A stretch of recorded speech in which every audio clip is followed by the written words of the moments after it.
Hey, what is up, everybody? It is Cheese Stuffed, and welcome to the Race Rundown, Episode 2, for the Pala Casinos 400 at Auto Club Speedway. Whew, what a fucking race it was. My goodness. The final race at Auto Club Speedway before it is torn down and turned into a 3/16 of a mile short track. Just kidding. I don't know how big it's going to be. I can't remember right now. Small, and not the track it once was. What a shame, too, because damn, the racing was... I mean, it's always been great at Auto Club, but today was just phenomenal. Absolutely phenomenal. So we started off the weekend with some just craziness, absolute craziness, as we had rain, lots and lots of rain. So practice was canceled. And it kept raining, and raining, and raining, and then it decided to fucking snow. Southern California, sunny Southern California, and we're getting fucking snow. So qualifying was canceled as well. So we set the grid via the metric.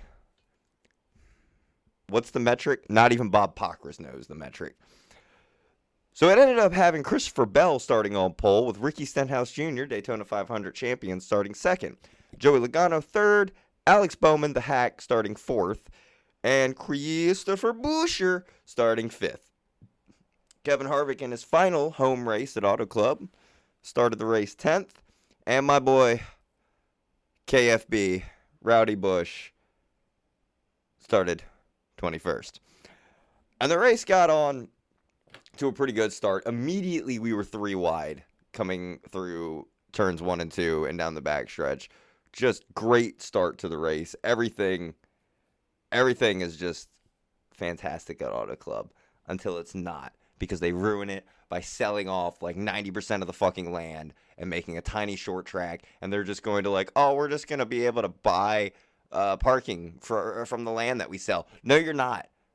They're going to build houses and condos and other shit. And there's going to be no room for a parking lot for you to fucking park cars for your event at your tiny shitty track in Southern California. I'm very sorry, but you've ruined it, NASCAR.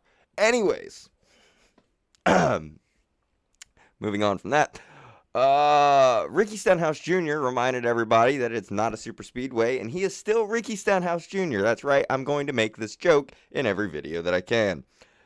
So he slept back very quickly from the front, and everything was going pretty good until lap 14, when the 5 car decided he didn't want to have all 8 cylinders firing. And so he pulled down to the bottom, went down to the pits. Engine sounded very unhealthy, and sounded like shit for him. So he goes back out there, and then we hit the end of lap 15, and the competition caution comes out. Earliest competition caution I think I've ever seen, lap 15. But hey, who cares? So the competition caution comes out. Everything's cool. Gives Kyle Larson some time to figure things out. They've figured out it's an electrical issue, so they bring it back there, and everybody gets to work on pulling bits and bobs and pieces and shit everywhere. We got whole coil packs and spark plug wires and everything. We're trying to figure out what's wrong with this car to get Kyle Larson back out there, because it's really early, and points are still a thing, especially if you haven't won a race. Some people don't have to worry about that anymore. But this is the new next gen, and we had, 72 winners last year, so winning does not guarantee you a spot anymore. Performing like Kyle Busch has been performing does, however. So going on from there, we had our first actual competition caution, which ended up being the first caution of the race. We went back green after that, and we had our first caution a little bit later on, lap 42, when Brad Keselowski was running on the outside, and Corey LaJoie decided to get loose and take out his first victim. He was out for blood today. So Brad Keselowski was the first victim of Corey LaJoie. As Corey got loose, gave him a little tap, Brad spun. No harm, no foul for Brad Keselowski. No damage done. Everything's fine. I don't know why I decided to hold the mic all of a sudden like Bob Saget. Bob Barker, the other Bob, as I get a text message here. Let's see here. So, caution comes out for Brad Keselowski. Brad Keselowski spinning out, And what happens? Kyle Busch reminds everybody he's still Kyle Busch and decides to speed on pit road and go to the back. Son of a bitch. So I was upset by that, but you know what? It's okay. It's still early. We're going to get this done. So, we go back green. Everything's good. Lap 64, we ride along Kevin Harvick, who, according to Mike Joy, hit a bird. And then we cut to Christopher Bell, who apparently also hit a bird. A lot of birds in California getting taken out by race cars tonight, apparently. Stage 1 was won by Ross Chastain, bringing out the third caution of the race. Still, we got, what was that, one caution for competition, one caution for incident, one caution for stage ending. So, Ross Chastain gets himself a stage win. Shout out to him. Everything's cool. We go back green. Racing, great racing, battling all over, cars side by side, 3 wide, 4 wide, 5 wide through the corners. It's amazing. Auto Club's amazing. Why are they getting rid of it? Why are you getting rid of it, NASCAR? Why are you doing this? You're terrible people. You're ruining it. You're giving me the fucking Chicago street course while we have a beautiful track down in Juliet just sitting there about to run a motocross race and just being like, man, look at us. We're going to have a race. It's motocross, not NASCAR. Fuck you. Bring back Chicagoland. Lap 75, we had the fourth caution as Ryan Blaney comes down slightly into Corey LaJoie, or Corey LaJoie came up to him. I'm not too sure. But Corey LaJoie then came down and took his second victim of the race, AJ Allmendinger. Sent him down into the inside wall where he just kept going and going and going and going. And then he hit the inside wall. Which is funny because Sheldon Creed also got spun tonight in the Xfinity Series race and went going and going and going. But then he was like, I'm Sheldon Creed and I have talent. And then he spun that car around and just barely tapped the wall with the back. Unlike AJ Allmendinger, who just hit the wall because he's fucking AJ Allmendinger. I think I got his car. I do. I have his race win from the Indy Road course up there on my wall. I might have to take that down. So yeah, that was off of turn 2. That was an issue there. Sucks for AJ Allmendinger, bitch. We continue after our fourth caution, and we get to lap 82 where we have our fifth caution. Lap 82, lap 83. The leader's taking lap 83. Where Corey LaJoie decided to take out his third victim himself, and he decided to just spin. And by spin, I mean Tyler Reddick came up and merged. I was going to call it the Michigan merge because Auto Club and Michigan are like sister tracks. And that was dubbed the Michigan merge, where you come up off of the corner and you just fucking merge into the car and the outside. And you either put them in the wall, like what happened to Tyler Reddick twice in the Xfinity Series race, or you do what Tyler Reddick did to Corey LaJoie and send him to the Shadow Realm, or in this case, the grass. So that was our fifth caution of the day.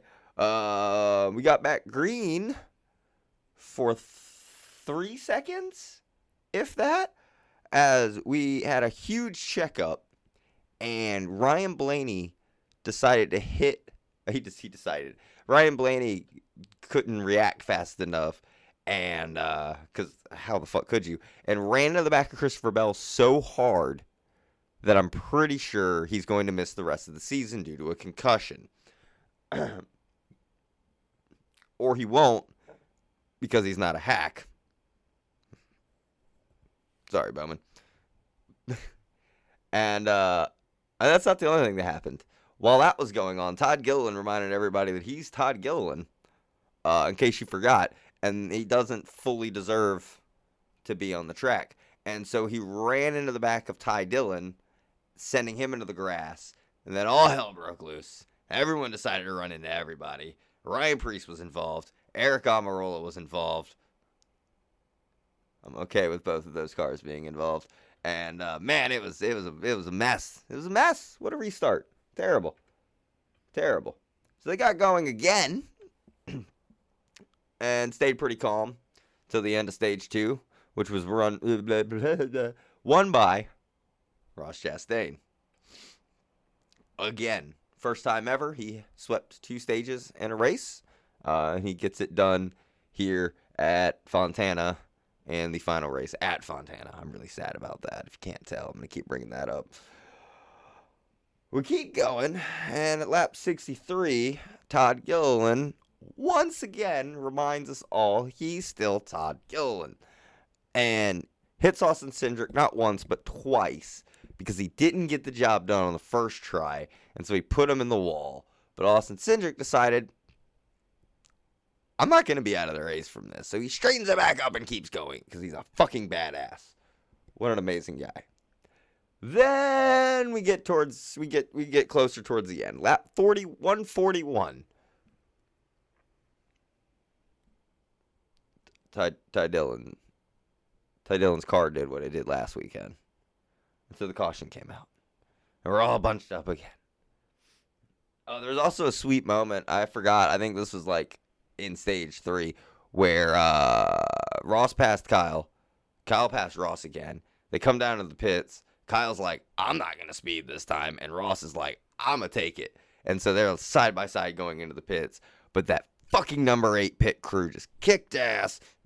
Got fucking Kyle back out there in the lead again. And it was a wrap. It was a wrap. This motherfucker went out there and just started going. Kyle's just driving around the track and comes out of turn 2. And motherfucking Cody Ware's in the way. And he gets loose. And I see a little tire mark come out. And this track hasn't been paved since 1802, so it's just like sandpaper, and I don't want to see that. I don't want to see Kyle's right rear tire already putting rubber down. We need to make it to the end of the race. There were still like 20 laps to go or some shit. I was scared. And then the laps kept ticking by, and Chase Elliott was there. He was 3.5 seconds back, and then he was 3.4. And then he was 3.2 all of a sudden. He got down to 3 1/10, and there was like 10 laps to go. And then that gap started growing and growing. Oof. And then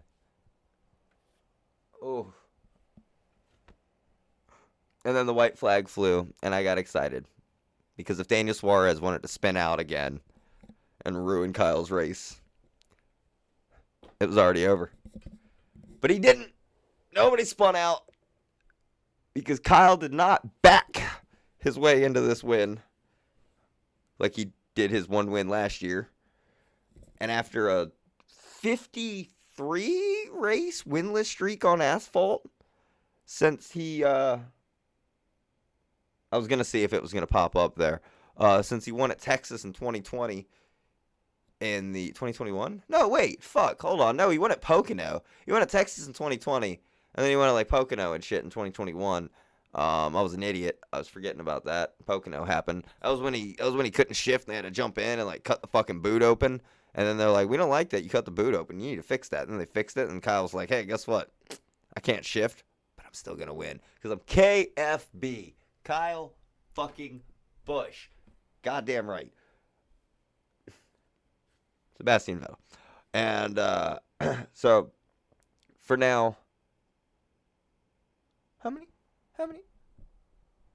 Let's count this, guys. How many years in a row did Richard Petty win? That fucking hack. Oh, that's right. It's one fucking less now than Kyle Busch. Because the true king here. 200 wins? Fuck your 200 wins. Your 200 wins were against like 4 cylinders and 6 cylinders because they couldn't fucking fill the field. And then you take fucking Cale Yarborough's win at Bowman Gray Stadium away and you say, oh, that one doesn't count because there wasn't enough competition. What the fuck? They were racing like 16 goddamn races a week, racing at tracks that fucking nobody's ever heard of, against drivers that nobody's ever heard of, racing against like Fiats and shit with like fucking 4 cylinders, and he's stomping the field because he's got an alliance with Plymouth and shit, and so they're making cars that aren't even fucking available to buy yet, and they're just homologating them, being like, here you go, here's your car, Richard Petty, win all these races because you're the king, blah, blah, blah, blah, blah, blah. Yes, he's influential with the sport. Yes, he did a lot. Yes, he won a lot of races, but come on now, come on. It's apples and oranges. You can't fucking compare those two. If you're fucking running you're running like 5, 6, 7 races a week. Not really. They were running like 3 races a week though, to be realistic. And they couldn't fill the field all the way, so they'd fill it with the Sportsman series, and you'd have cars that were like 4 cylinders and 6 cylinders and shit racing against them, and those counted. Yet Kelly Yarbrough's didn't. Anyways, what a race! What a race! 61 wins now. The second points race for Richard Childress Racing, and Kyle Busch gets it done. He was there during the clash. He went from the back to the front, got spun out, and went back to the front without driving through every car. He was there during the duel. He was there during the Daytona 500. And then he was there for Auto Club. I was preparing myself for 20-something place finishes all season. And then we get this. I wasn't ready for this. I wasn't ready for wins and shit. But we got to win. And with that, we're going to give the rundown. This is indeed called the race rundown. So let's do the race rundown, shall we?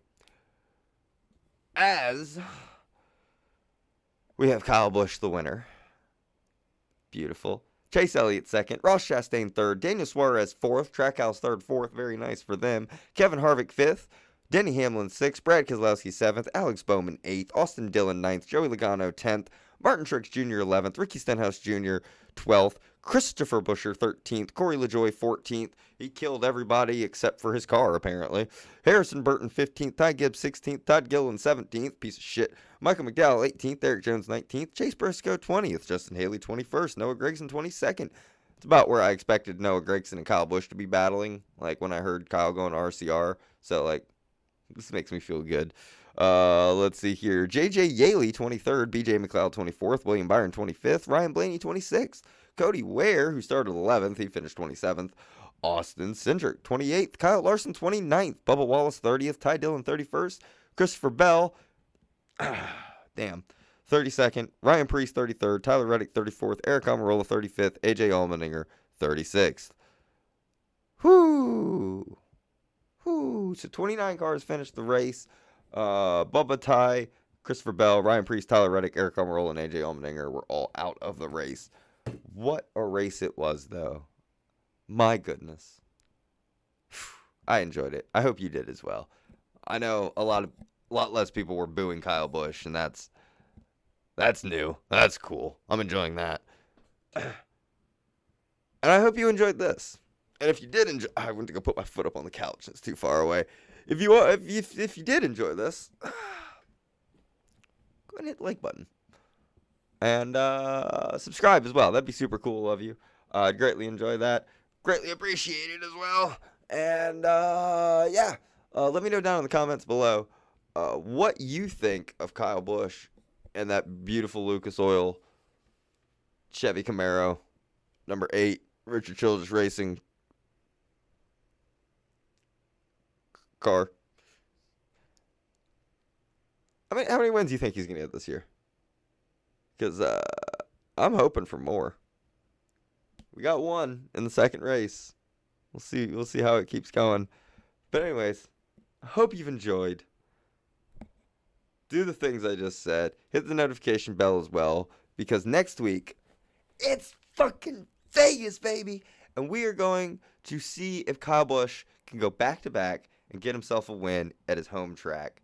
So make sure you hit the bell to be notified and let known about the race rundown when that comes out. And also any other videos I do in between, because I need to start doing my NASCAR Heat 5 videos again.